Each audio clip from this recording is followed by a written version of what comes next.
పవన్ కళ్యాణ్ గారికి కొన్ని నిర్దిష్టమైన భావాలు, అభిప్రాయాలు అవును. ఉన్నట్టు వాటిని అవి వ్యక్తం చేసినట్టు తెలుస్తుంది. నిజమేనా?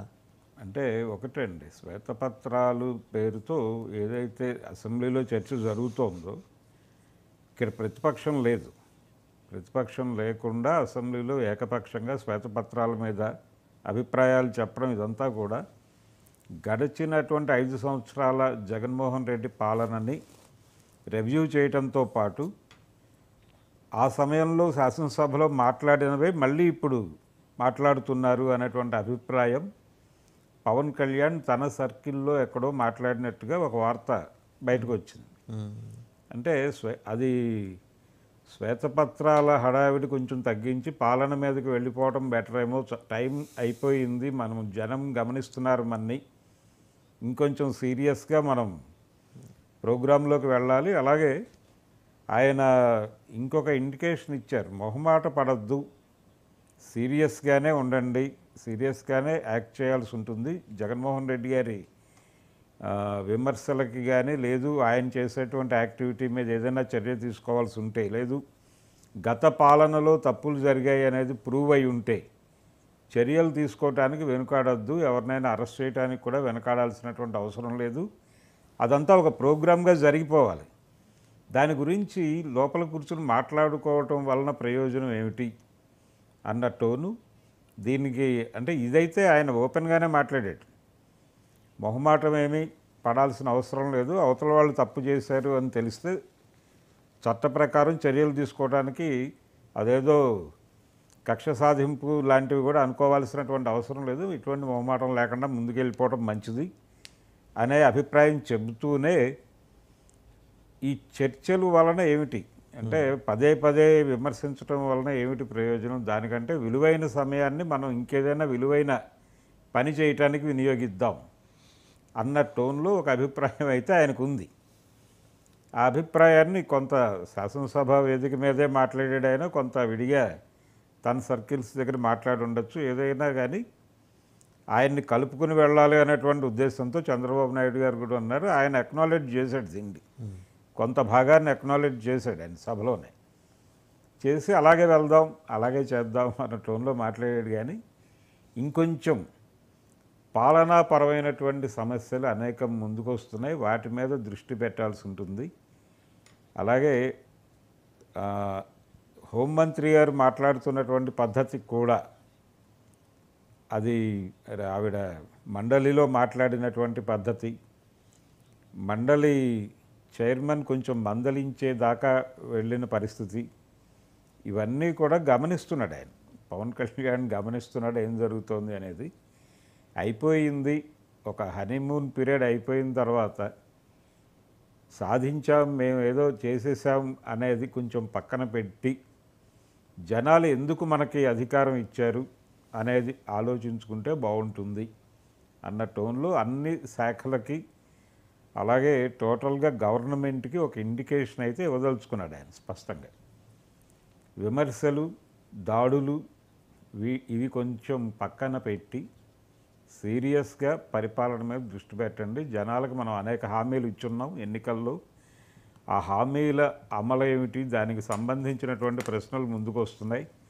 అలాగే సూపర్ సిక్స్లు ఇవన్నీ చాలా చెప్పి వచ్చారు. 50 రోజులు అయిపోయింది కదా, ఇంకా let us focus on administration and execution. Administration కంటే కూడా ఎగ్జిక్యూషన్ మీద ప్రధానంగా. అంటే ప్రజలు ప్రతిదీ అవతల వాళ్ళకి మనం తిరిగి వెపనిస్తున్నాం. ఇప్పుడు జగన్మోహన్ రెడ్డి ఆల్రెడీ బయటకు వచ్చి మాట్లాడుతున్నాడు ఆయన, అమ్మఒడి ఈ రోజు వరకు రాలేదు, అమ్మ దీవెన ఇంకొకటి ఏదో పేరు మారుస్తున్నారు, ఆ పేరు మార్చటం అంటే వాయిదా వేయటమే. అలాగే నీకు 15,000 నీకు 15,000 అని చెప్పేసి అదేదో పంచ్ డైలాగ్ లాగా చెప్పాడు ఆయన చంద్రబాబు గారు, కానీ అమల్లోకి రాలేదు. ఈ విమర్శలు దాదాపు అందరూ వైసీపీ నాయకులు అందరూ మాట్లాడేస్తున్నారు. ఇటువంటి విమర్శలు వాళ్ళ దగ్గర నుంచి రావడానికి ఆస్కారం కలిగించొద్దు. అలాగే మాట్లాడితే జనమే రిప్లై చెప్పేటట్టు ఉండాలి. కాబట్టి పరిపాలనాపరమైనటువంటి వ్యవహారాల మీద దృష్టి పెట్టి ఇలాంటి విమర్శలు రాకుండా చూసుకోవాల్సిన అవసరం ఉంది ప్రభుత్వానికి. ప్రజలు ఎందుకు అధికారం ఇచ్చారు, ఏ ఉద్దేశంతో ఇచ్చారు, అది నెరవేరుతోంది అనేటువంటి అభిప్రాయం ప్రజలకు కలగాలి, కలిగించేలాగా మన పాలన ఉండాలి. దాని మీద ఫోకస్ పెట్టండి అనేది ఆయన ప్రధానమైనటువంటి అంటే సూచన కూటమి ప్రభుత్వానికి. ఆయన రకరకాల సందర్భాలలో ఆయన ఉపన్యాసాల్లో నుంచి అసెంబ్లీలో మాట్లాడుతున్నది, అలాగే ప్రజల సమక్షంలో ఆయన రెగ్యులర్గా జనాల్ని కలిసే ప్రయత్నం కూడా చేస్తున్నాడు. వాళ్ళ దగ్గర నుంచి వస్తున్నటువంటి అభిప్రాయాలు తను వాళ్ళతో ఫీడ్బ్యాక్ ఆయన స్పష్టంగా తీసుకుంటున్నాడు, అందరి దగ్గర తీసుకుంటున్నాడు. ప్రజావాణి అనేటువంటి ఒక కార్యక్రమం నిర్వహిస్తున్నాడు ఆయన పార్టీ ఆఫీస్లో. తద్వారా జనం నుంచి వస్తున్నటువంటి అభిప్రాయాలు ఏదో మేరకు కూటమి నాయకత్వానికి తెలియజేసి, బాబు జనాలు ఫీల్ అవ్వాలి, జనం మాట్లాడాలి మన పరిపాలన గురించి, ఇప్పటికీ అవతల పార్టీ విమర్శించేటువంటి పరిస్థితి కల్పిస్తున్నామంటే మనం చెక్ చేసుకోవాల్సిన అవసరం ఉంది అనేది అయితే బలంగా చెప్తున్నాడు ఆయన.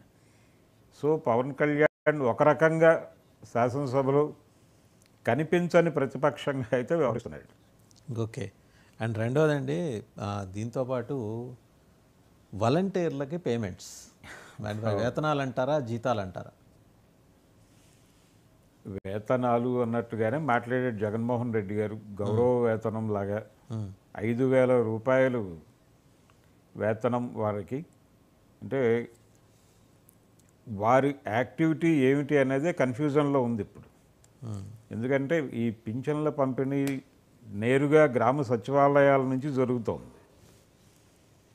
కాబట్టి ఇంతకుముందు వీళ్ళు చేసిన పని గ్రామ సచివాలయాల నుంచి జరగడంతో అసలు వీళ్ళు ఏమిటి, వీళ్ళ పరిస్థితి ఏంటి, వీళ్ళని ఎందుకు తీసుకున్నారు, వీళ్ళ యాక్టివిటీ ఏమిటి అనేది ప్రశ్నార్థకంగా మారిపోయింది. ఇప్పుడు ఈ మారిపోయిన సమయంలో మనం 6,000లా అయిపోతున్నామా అనేటువంటి అభిప్రాయం వాళ్ళకి కలిగి ఇప్పుడు వాళ్ళ సంఘం ఉంది, దానికి ఒక అసోసియేషన్ ఉంది, దాని నాయకులు నేరుగా సంబంధిత మంత్రి గారిని నిలదీసినటువంటి సందర్భం ఉంది. ఉత్తరాలు రాస్తున్నారు వాళ్ళు, అయ్యా మేము 6,000 తీసేస్తారా, లేకపోతే ఏమిటి పరిస్థితి, ఎన్నికల సందర్భంగా 10,000 జీతం ఇస్తామన్నారు మాకు, ఆ 10,000 కూడా ఎక్కడ కనిపించడం లేదు, వినిపించడం లేదు అధికారం వచ్చిన తర్వాత.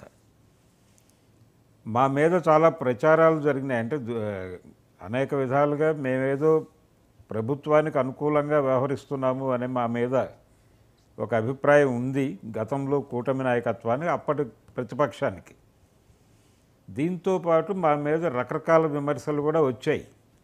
అందులో పర్టికులర్గా పవన్ కళ్యాణ్ గారు చేసినటువంటి విమర్శ, ఆ సందర్భంగా వాలంటీర్లు రియాక్ట్ అయినటువంటి పద్ధతి, రోడ్డు మీదకి వచ్చి ఆందోళనలు చేసినటువంటి పద్ధతి, ఇవేవైనా సరే ఏదన్నా ఇబ్బంది ఉంటే దాన్ని కూర్చోబెట్టి మాట్లాడి మమ్మల్ని పైగా పర్మనెంట్గా అంటే ప్రభుత్వ శాఖల్లోకి మమ్మల్ని తీసుకుంటాము అన్న పద్ధతిలో కూడా ఒక హామీ ఉంది. రెవెన్యూ డిపార్ట్మెంట్లో ఎక్కడో చోట మాకు ఒక ప్లేస్మెంట్ కల్పిస్తాము అనేటువంటి మాట కూడా ఒకటి చర్చ జరిగింది ఎన్నికల సందర్భంగా. ఇవన్నీ వదిలిపెట్టేసి ఇప్పుడు మేము ఏమిటో మా పరిస్థితి ఏమిటో మాకే తెలియనటువంటి ఒక కన్ఫ్యూజన్ నింపారు మాలో. మాకు కొంచెం క్లారిటీ ఇవ్వండి, మా జీవితాలు ఏమిటి, ఈ వాలంటీర్ వ్యవస్థ అనేది ఉందా లేదా, లేకపోతే దీన్ని బతికించాలనుకుంటున్నారా, తీసేయాలనుకుంటున్నారా, మీరు ఎన్నికల్లో చెప్పిన మాటలన్నీ నీటి మీద రాతలని మేము అనుకోవాలా, ఏదో ఒకటి తేల్చి చెప్పండి మహాప్రభు అని చెప్పి వాళ్ళు మంత్రి గారికి విన్నవించుకున్నారు. దానికి ఎటువంటి సమాధానం రాలేదు. దాని తాలూకా ఆందోళనలో అయితే వాలంటీర్ల విషయంలో అండి జనసేన స్టాండ్ ఎలా ఉంది? జనసేనకి ఏమన్నా నిర్దిష్టమైన ఆలోచన విధానం ఉందా? జనసేన నిర్దిష్టంగా అంటే ఆ టైంలో వాలంటీర్ వ్యవస్థ మీద చాలా సీరియస్గా ఆయన ఫైర్ అయ్యారు పవన్ కళ్యాణ్ గారు చేశాడు. అలాగే వాళ్ళ ద్వారా ఏదో డేటా సేకరించేసి స్టేట్ గవర్నమెంటు ఇప్పుడు ఈ హ్యూమన్ ట్రాఫికింగ్ వ్యవహారాలు ఇదంతా కూడా అక్కడి నుంచి జరుగుతోంది అన్న టోన్లో మాట్లాడాడు ఆయన. అలాగే ఈ ఆడపిల్లల అదృశ్యం అవటం అనే దాని వెనకాల వాలంటీర్ల అదృశ్య హస్తం ఉంది అన్న టోన్లో కూడా ఒక కామెంట్ పాస్ అయింది. ఆ టైంలోనే నిరసన జరిగింది కూడా. పవన్ కళ్యాణ్ బొమ్మని అలా కింద పడేసి తొక్కారు వాళ్ళు, ఆయన దిష్టి బొమ్మలు తగలబెట్టారు, ఇవన్నీ జరిగినాయి. అయితే తర్వాత కూటమిగా ఒక నిర్ణయం తీసుకున్న తర్వాత ఇదంతా కూడా ఒక నాయకుడిగా ఆయన అభిప్రాయం ఆయన చెప్పుకుంటూ వెళ్ళిపోయాడు. ప్రభుత్వం మీద, రాష్ట్ర ప్రభుత్వ వ్యవహార శైలి మీద మాట్లాడుతూ వాలంటీర్లను ఇలా వినియోగిస్తోంది ప్రభుత్వం అని జగన్మోహన్ రెడ్డిని టార్గెట్ చేస్తూ చేసినటువంటి విమర్శ అది. నేరుగా వాలంటీర్స్ని వ్యక్తిగతంగా కాదు అది. దీని వెనకాల పెద్దలు ఉన్నారు, ప్రభుత్వ పెద్దలు ఉన్నారు. ప్రభుత్వ అండదండలతో వాళ్ళ డిజైనింగ్లో భాగంగా వాలంటీర్లు ఇలా ఉపయోగపడుతున్నారు వాళ్ళకి అనే టోన్లోనే మాట్లాడాడు ఆయన. అయితే నేరుగా పర్సనల్గా వాలంటీర్లు తీసుకోవడంతో ఇది కొంత ఆందోళన రూపం అయింది. ఈయన తర్వాత కూటమి ఎప్పుడైతే చంద్రబాబు నాయుడు గారు ఒక నిర్ణయం తీసుకుని లేదు వాలంటీర్లను మనం ఆ వ్యవస్థను తీసేస్తున్నాం, ఇలాంటివి మాట్లాడటం వలన ఇబ్బంది, ఇప్పుడు అలా వద్దు, మనం వాళ్ళని తీసుకుంటున్నాం, అలాగే వాళ్ళకి జగన్మోహన్ రెడ్డి కంటే కూడా మంచి ప్లేస్ ఇస్తాం అనే విషయాన్ని వాళ్ళకి అర్థం చేయించడం మంచిది అని అనుకున్నాడు ఆయన వ్యూహాత్మకంగా. దాన్ని ఎన్నికల ప్రచారంలో భాగంగా మార్చారు, హామీగా కూడా మార్చారు. ఈ హామీగా మార్చిన సమయంలోనే ఆ 10,000 అనేటువంటి మాట కూడా ముందుకు వచ్చింది. 5,000 ఏమిటి జీతం అని. ఇంత చర్చ జరిగిన తర్వాత ఇప్పుడు అధికారంలోకి వచ్చి 50 రోజులు దాటిపోయి అర్ధశత దినోత్సవం ముగించుకొని అర్ధశత దినోత్సవ వేడుకలు కూడా జరిపేసుకుని శతదినోత్సవ దిశగా పరుగులు తీస్తూ అంటే దాదాపు 2 నెలల పాలన ముగిసింది. ఇంత జరుగుతున్నా మా గురించి ఒక్క మాట కూడా సంబంధిత శాఖ మంత్రి కూడా మాట్లాడకపోవడం ఏమిటి అనేది ప్రధానంగా వాళ్ళ ఆరోపణ. ఇక్కడ ఇంకొక విషయం ఏంటంటే గ్రామీణాభివృద్ధి శాఖ ఇప్పుడు జనసేన నాయకుడి చేతిలోనే ఉంది కాబట్టి ఆయన కూడా పట్టించుకోవాల్సిన అవసరం ఉంది. పట్టించుకుని నేరుగా ఆయన్ని అప్రోచ్ అవుతున్నారు వీళ్ళు, నేరుగా ఆయన్ని అప్రోచ్ అవుతున్నారు. ఎందుకంటే ఆయనే ప్రధానమైనటువంటి వాలంటీర్ వ్యవస్థ మీద మొదటి నెగిటివ్ కామెంట్ ఆయన నుంచే మొదలైంది కాబట్టి ఆయన్ని కూడా ఇప్పుడు ఆశ్రయించి అయ్యా మా పరిస్థితి ఏమిటి తేల్చి చెప్పేస్తే మేము ఏదో ఎలా ముందుకు వెళ్ళాలనేది మా మార్గంలో మేము ఆలోచించుకుంటామని వాళ్ళ యూనియన్ నుంచి విజ్ఞప్తులు విజ్ఞాపనలు నడుస్తున్నాయి. ప్రభుత్వం అలాగే ప్రభుత్వానికి అంటే అధికారులు ఏమంటారు అనేది కూడా చూడాలి. ఇప్పుడు ఈ వీళ్ళని తీసుకెళ్ళి ఆ గ్రామ సచివాలయ వ్యవస్థలో భాగంగా మారుస్తారా, వీళ్ళకి ఏదైనా ఖచ్చితంగా ఇది మీ విధి విధానాలు ఇవి ఏదైనా చెప్తారా అనేది చూడాలి. సో కొంత క్లారిటీ అయితే కావాల్సి ఉంది దీని మీద. ఎందుకంటే జనసేన మేజర్ మరి భాగస్వామ్య పక్షం కాబట్టి జనసేన అభిప్రాయాలు తీసుకోవాలి, బీజేపీ అభిప్రాయాలు కూడా తీసుకోవాలి. వాలంటీర్ల వ్యవస్థని కంటిన్యూ చేయాలి. జనసేన ముఖ్యంగా అండి, జనసేన ఎందుకంటే ఆయన పంచాయతీరాజ్ వ్యవహారాలు ఇవన్నీ అంటే మినిస్టర్ పరంగా ఓకే అదొకటి, పార్టీ పరంగా కూడా ఏంటంటే ఆయనకి కొన్ని స్పెసిఫిక్ ఒపీనియన్స్ ఉన్నాయి వాలంటీర్ల వ్యవస్థ మీద. ఇంకా కూడా వైసీపీ ఇన్ఫ్లుయెన్స్లోనే పనిచేస్తున్నాయన్న భావన ఆయనకు ఉన్నది. ఉంటే మార్చుకోవాలి, ఎట్లా ఏమిటి అనేది దానికి మొదటే చెప్పు ఉండాల్సింది. ఆ మాట కూడా వచ్చింది ఎన్నికల సందర్భంగా. ఎన్నికల కంటే ముందు అంటే ఎన్నికల్లో ఈ 10,000 ఇస్తాము వాలంటీర్లను మేమేం గందరగోళపరచము అని చంద్రబాబు గారు అంటానికి ముందు వీళ్ళందరూ కూడా వైఎస్ఆర్సీపీ కార్యకర్తల్లాగా పనిచేస్తున్నారు అనే అభిప్రాయం కూటమిలో అందరూ మాట్లాడింది, ఒక పవన్ కళ్యాణ్ మాత్రమే కాదు. కాదు ఈయన కొంచెం టోన్ అండ్ టన్నర్ కొంచెం ఆరోపించండి. ఈ వీళ్ళ ద్వారా సేకరిస్తున్నటువంటి డేటాని వీళ్ళు మిస్యూజ్ చేస్తున్నారు, రకరకాల చోట్లకు వెళ్తోంది అది వివరాలు. ఆ వివరాల ఆధారంగానే ఇక్కడ హ్యూమన్ ట్రాఫికింగ్ జరుగుతోంది అని కేంద్ర నిఘా వర్గాల నుంచి తనకు సమాచారం ఉన్నట్టుగా మాట్లాడాడు ఆయన ఆ రోజు.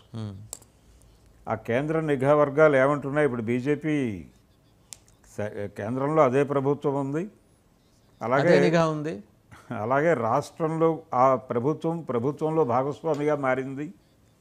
కాబట్టి ఇప్పుడు ఆ నిఘా వర్గాలు ఏమంటున్నాయి అనే దగ్గర నుంచి మొదలుపెట్టి వాలంటీర్ వ్యవస్థను ఉంచాలా తీసేయాలా అనేది ఇప్పటికైనా క్లియర్గా ఒక మాట చెప్పేస్తే చాలంటున్నారు.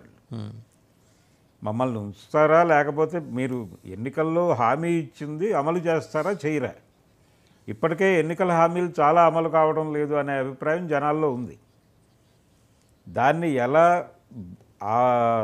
దీన్ని ఎలా తప్పించుకోవాలి అనేటువంటి ఆలోచనలో ప్రభుత్వం ఉంది. రకరకాల ఆరోపణలు అంటే ఫేజ్ మేనర్లో చేసుకుని వెడుతున్నారు అని చెప్తున్నారు, కానీ తెలంగాణ ప్రభుత్వం ఏర్పడినప్పుడు ఈ మాత్రం కూడా టైం కూడా ఇవ్వలేదు బీఆర్ఎస్. నిజానికి వాళ్ళు చాలా వేగంగా మేము వచ్చిన వారం రోజుల్లోనే 3 హామీల అమలు, 4 హామీల అమలు అని చెప్పుకుంటూ వెళ్ళాడు ఆయన రేవంత్ రెడ్డి. అయినప్పటికీ డిలే అవుతోంది అని బీఆర్ఎస్ మాట్లాడటం మొదలుపెట్టినటువంటి సందర్భం మనం చూసాం. ఇప్పుడు అక్కడ ప్రతిపక్షం శాసనసభకి రావడం లేదు, ఒక రకమైనటువంటి డిఫెన్స్లో ఉంది. వాళ్ళు శాంతి భద్రతల విషయం మీద ఎక్కువ కేంద్రీకరణ చేస్తున్నారు. ఈ రోజు వరకు కూడా కేంద్ర బడ్జెట్ మీద కానీ కీలకమైనటువంటి రాష్ట్రానికి సంబంధించి కేంద్ర బడ్జెట్లో జరిపినటువంటి కేటాయింపుల గురించి దేని గురించి కూడా నేరుగా ప్రతిపక్ష నాయకుడు ఒక ప్రెస్ మీట్ పెట్టి స్పందించినటువంటి ఇది మనం చూడలేదు జగన్మోహన్ రెడ్డి. ఆయన అది ఢిల్లీ ధర్నా అప్పుడు కూడా మాట్లాడలేదు. మాట్లాడలేదు. ఇన్ఫాక్ట్ మీరు చూసారా, ఆంధ్రప్రదేశ్ వ్యవహారం వచ్చి హైదరాబాద్లో కూర్చొని మాట్లాడారు బుగ్గన రాజేంద్రనాథ్ రెడ్డి గారు. ఏమన్నంటే ఆయన హైదరాబాద్లో ఉన్నారు కాబట్టి ఇక్కడ ఆంధ్రప్రదేశ్లో ఉండి మాట్లాడాలి కదా, ఆంధ్రప్రదేశ్లో ఉండి మాట్లాడాలి. అండ్ ఇంకోటి ఏంటంటే 5 ఏళ్ల పాటు ఆయన ఎక్కడ అజా అయిపోలేడు. అయితే నిర్మలా సీతారామన్ గారి ఛాంబర్ దగ్గర ఢిల్లీలో, లేదంటే తాడేపల్లిలో ఆయన ఆఫీస్లో, క్యాంప్ ఆఫీస్లో.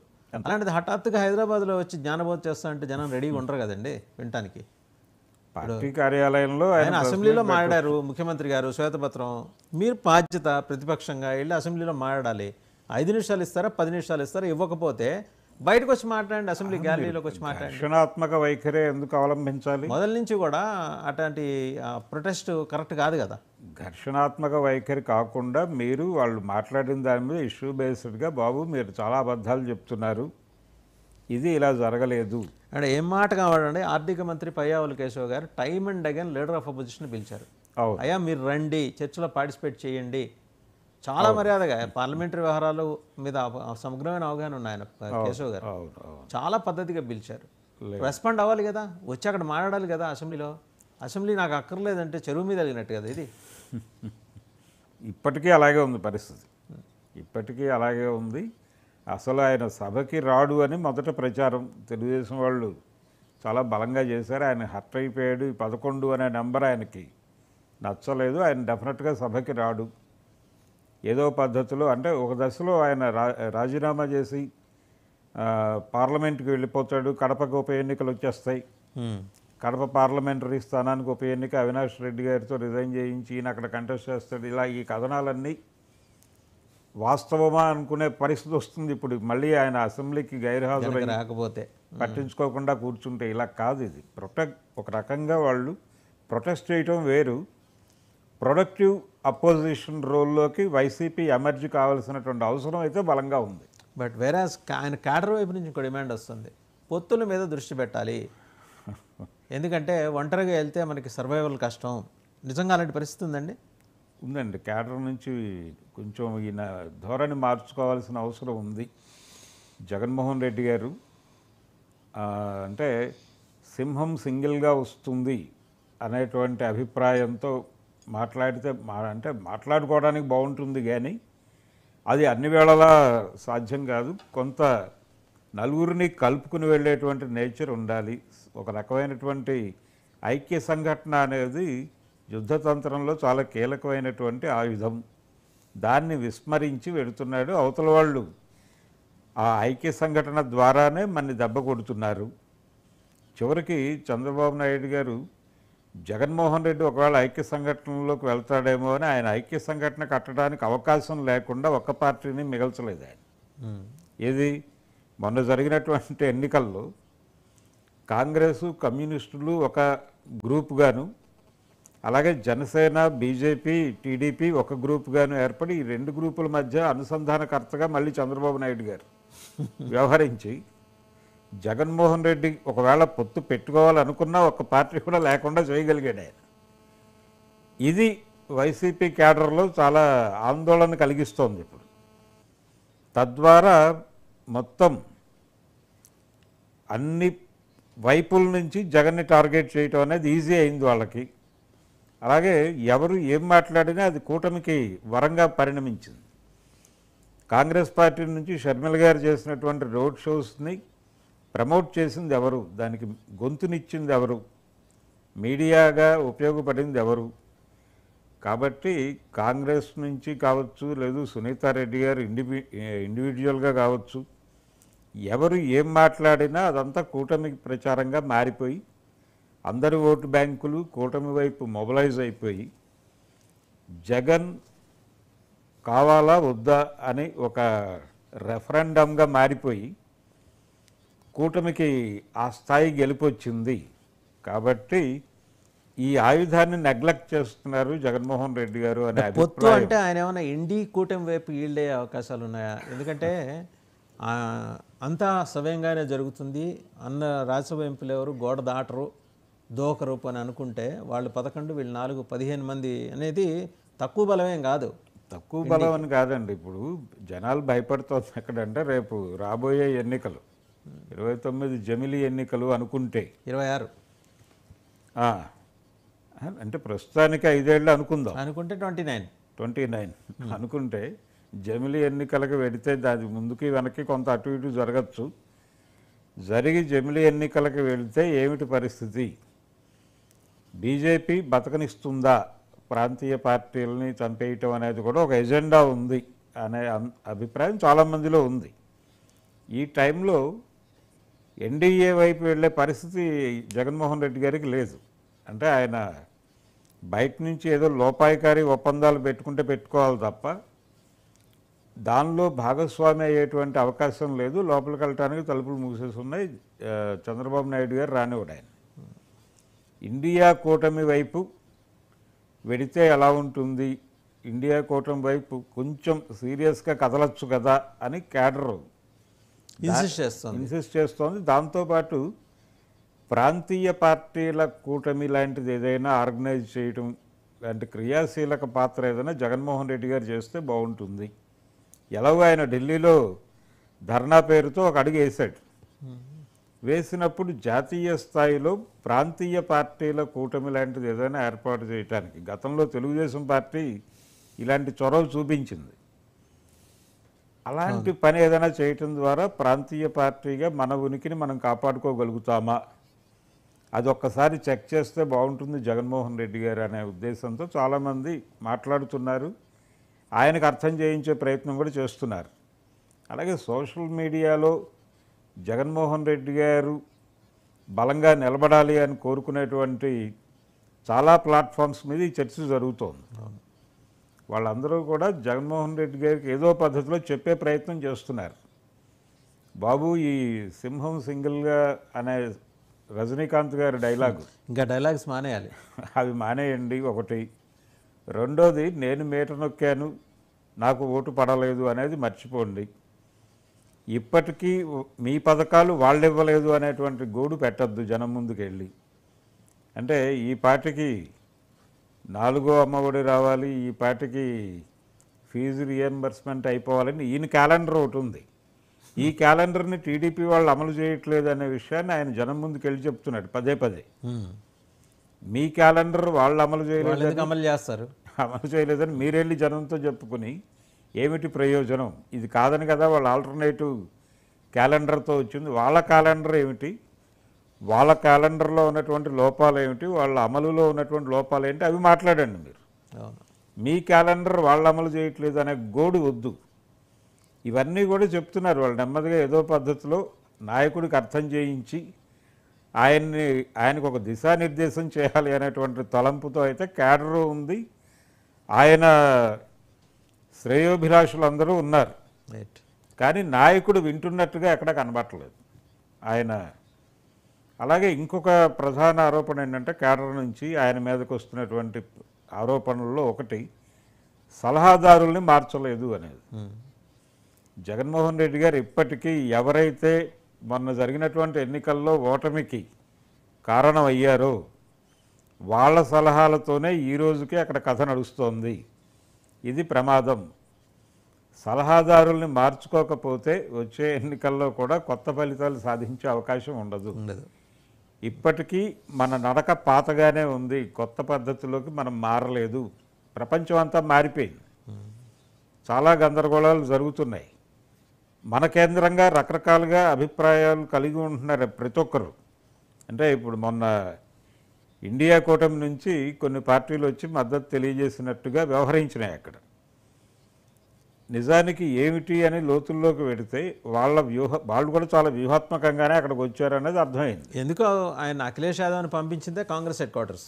అదే వాళ్ళు పంపించి మూడేమిటి అనేది తెలుసుకుందాం. మూడేమిటి అంటే వాళ్ళు ఇండియా కూటమిలోకి వైఎస్ఆర్సీపీ రావడానికి కోరుకోవట్లేదు, మెర్జో వాళ్ళని. కాంగ్రెస్ పార్టీలో వైసీపీని విలీనం చేయటం గురించి ఈయన అభిప్రాయం ఏమిటి అనేది తెలుసుకోవడం కోసం వచ్చారు వాళ్ళు. ఇవన్నీ క్యాడర్ కూడా అర్థమవుతున్నాయి. అర్థమై ప్రపంచం మనం అనుకున్నట్టు లేదు, ఈ మారిన ప్రపంచంలో మనం అనుసరించాల్సినటువంటి పద్ధతులు కూడా మారాలి. ఇప్పటికీ మీరు ఆ పాత పద్ధతిలోనే వ్యవహరిస్తున్నారు. అంటే లోపాయికారిగా ఏదో ఒకటి చేసి ఏదో పద్ధతిలో వెళ్ళి అమిత్ షాతోనో లేకపోతే ప్రైమ్ మినిస్టర్తోనో ఏదో మాట్లాడుకుని ఏదో చేసేద్దాం, ఇవన్నీ గాలిలో లెక్కలు వద్దు. అక్కడ చంద్రబాబు నాయుడు, పవన్ కళ్యాణ్ అని ఇద్దరు ప్రతిష్ఠించుకొని పోయారు అనే విషయాన్ని నెగ్లెక్ట్ చేయొద్దు అనేది క్యాడర్ చెప్పి దాంతోపాటు ఇప్పుడు జగన్మోహన్ రెడ్డి గారికి ఏంటంటే ఇంటి పోరు ఒకటి ఉంది కదా. ఇప్పుడు ఈ డెవలప్మెంట్స్ అన్నీ షర్మిల గారిని ఆందోళన పడేస్తున్నాయి. ఇప్పుడు ఆవిడ ట్వీట్ చేస్తూ ట్వీట్ చేస్తూ ఆవిడ ఆవు కథలాగా ప్రతి దాంట్లో మణిపూర్ ఇన్సిడెంట్ని తీసుకొచ్చేస్తుంది. మణిపూర్లో క్రైస్తవుల మీద దాడి జరిగితే నువ్వు క్రైస్తవుడు అయ్యిండి ఏం చేసావని. ఆయన క్రైస్తవుడే అయి ఉండొచ్చు కానీ ఆంధ్రప్రదేశ్ ముఖ్యమంత్రి అప్పుడు. ఆయన క్రైస్తవులు ఒక్కళ్ళు ఓట్లు వేస్తే ముఖ్యమంత్రి కాల, అందరూ వేశారు, మంచి తంపింగ్ మెజారిటీతో అయ్యాడు. ఆవిడకి మేజర్ కన్సర్న్ మణిపూర్ అయిపోయినట్టుంది. రేపు పొద్దున యూపీఏ ప్రభుత్వం అధికారంలో ఇండి కూటమి అధికారంలోకి వస్తే ఆవిడ మణిపూర్ గవర్నర్గా పంపిస్తారేమో. ఇండి కూటమి అధికారంలోకి వస్తే లేకపోతే జగన్మోహన్ రెడ్డి గారు దానిలో మెర్జ్ అయిపోతే ఈ చర్చలు కూడా బలంగా జరుగుతున్నాయండి బయట. అంటే కాంగ్రెస్ పార్టీతో దగ్గరగా ప్రయాణించినటువంటి నాయకులు వీళ్ళు కూడా ఎలా చూస్తున్నారంటే విషయాన్ని,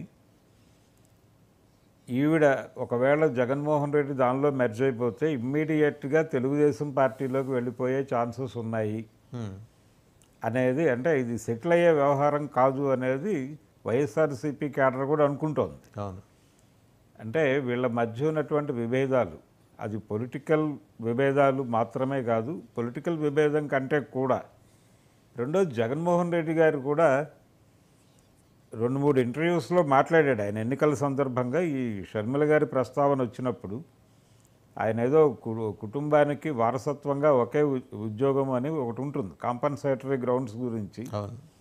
దాన్ని పాలిటిక్స్లోకి పట్టుకొచ్చి నాన్నగారి వారసులు ఒకరే ఉంటారు, అది నేనై ఉన్నాను అన్న పద్ధతిలో మాట్లాడాడు ఆయన. అది కన్విన్సింగ్గా అనిపించలేదు జనాలకి ఆయన చెప్పినటువంటి సమాధానం.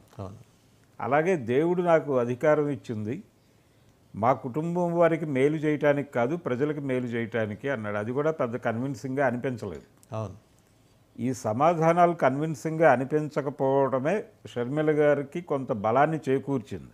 బట్ ఎందుకంటే ఆవిడ కొంత ఇన్సెక్యూరిటీ తోటి ఉన్నట్టు కనిపిస్తున్నారంటే ఒకవేళ విలీనమో లేదా ఒప్పందమో జరిగి సర్దుబాటు జరిగి ఆయన ఈ కుటుంబంలోకి వచ్చేస్తే తన ఎగ్జిస్టెన్స్కి ఏమైనా ప్రాబ్లం ఉంటుందని ఏమైనా డెఫినెట్గా, అంటే సెటిల్ కాకుండా ఒకటి రాజీ పడాలి, రాజీ పడి ఏదో మేరకు తను ఏదైతే ఆశిస్తోందో ప్రధానంగా ప్రాపర్టీ గొడవ అన్నది, ఆస్తులకు సంబంధించిన గొడవ అది క్లియర్ చేయలేదు. ఆవిడ ఓపెన్గా ఒక చోట అనేసింది కూడా ఆ మాట, మాకు ఆస్తుల్లోనూ సరైనటువంటి వాటా దక్కలేదు, అలాగే రాజకీయాల్లోనూ మాకు సరైనటువంటి చోటు దక్కలేదు అనే మాట ఆవిడ మాట్లాడింది ఒకసారి ఓపెన్గానే. అవి రెండు కూర్చోబెట్టి సెటిల్ చేస్తే, అంటే వీళ్ళు నాలుగు గోడల మధ్య సెటిల్ చేసుకోవాల్సిన విషయాన్ని ఎందుకు రోడ్డు మీదకు తెస్తున్నారనే ప్రెజర్ జగన్మోహన్ రెడ్డి గారి మీద కూడా ఉంది.